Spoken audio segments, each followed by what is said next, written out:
Hey y'all, welcome back to Second Chance Ranch. I'm going to tell you about that later on today. We've got several videos coming out. We have renamed the homestead here, ranch, whatever it is. I got tired of calling it a homestead and a ranch. Welcome back to the channel, whatever it may be. Maybe y'all can name it for me. Anyways, welcome back. Let's talk about hoeing your garden. Believe it or not, guys, I get this question quite a bit about hoeing and why it's not good for your garden. And yes, I put on a long sleeve. It's actually cool here in central Alabama right now, so I'm a little bit chilly out here hoeing this garden. But yes, people have asked that question before. Is it okay to hoe my garden?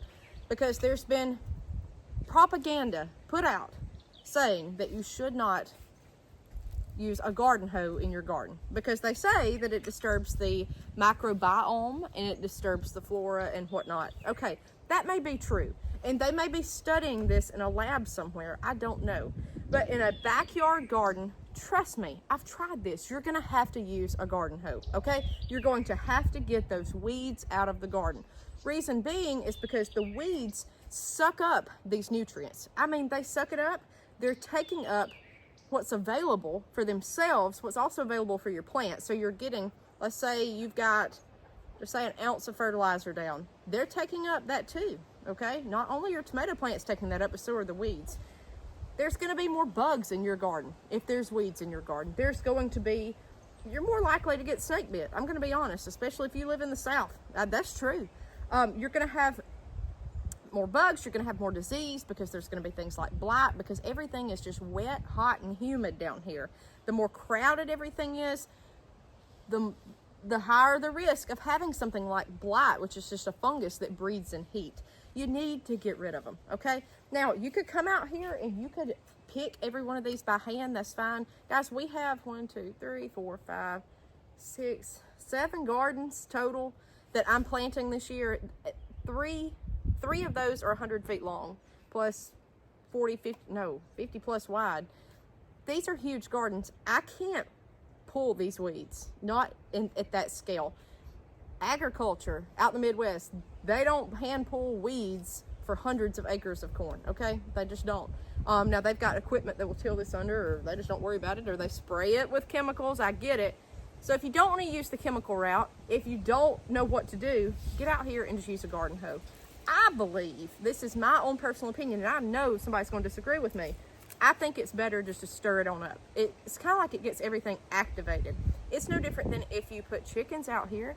So all the people that don't want your garden hoed, you throw chickens on your garden and that's okay. They're scratching it up too.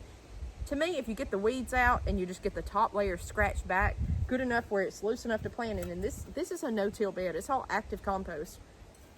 Guys, it's not hurt it one bit to just scrape the top, turn it under a little bit. Now what I'm going to do next is take a garden rake and go through it. Yes, I use a rake. They also say don't stand on your garden. Don't walk. I've never seen a garden that I couldn't walk in unless it was a waist-high raised bed or buckets. I think what we're doing is making gardening overcomplicated. I don't know if that's a thing anymore about not hoeing a garden. It may be. I don't know. I don't know what a lot of other channels say because we just do our own thing here. But I know in the past 5 years gardening, I have seen that. And I have seen people, strongly, severely advocate for not hoeing a garden. And to me, it just doesn't make sense. It's going to be a mess. I'm going to tell you what's going to happen. Okay, this is what's going to happen if you don't hoe your garden. It's grown up with weeds. It's going to get so grown up out here that you're not going to want to crawl through it. You're not going to want to walk through it. When you do have to hoe it, it's going to be such a daunting task that you're not going to want to fool with going out here. And the likelihood of your garden just going to the pot is very likely, okay? Because you're not going to want to get out here and fool with it unless you stay on top of it. That's what happens, okay? And no one is going to want to feel like coming out here and hand-picking weeds for hundreds and hundreds, thousands of feet daily, okay? You might could if it's a very, very small bed. This one I could manage, but I've got a 20 by 30 right there beside it. I've got one over there. I've got here. I've got to work on that. They're just overgrown, okay? That's what happened, and that's why I'm telling you this. Because if you don't stay on top of it, this is what happens. And I just don't think that it hurts for this to go through the garden soil. That may be me. I don't know, especially if you add good nutrients back to it, like compost and things like that. And I know, guys, I know a lot of people love compost. This is an active compost bed. I just throw trash in it, scraps, not trash, but vegetable leaves, things I don't want, manure. I use manure. And it works for me, okay? It works for me, but I am not sitting here trying to make compost daily. I've been down that road and it just did not work for me, okay? I've just gotten to the point where I use the soil that's there, I plant in the dirt, and I let it ride. I use fertilizer. Sometimes I don't, sometimes I do. That's just what I do.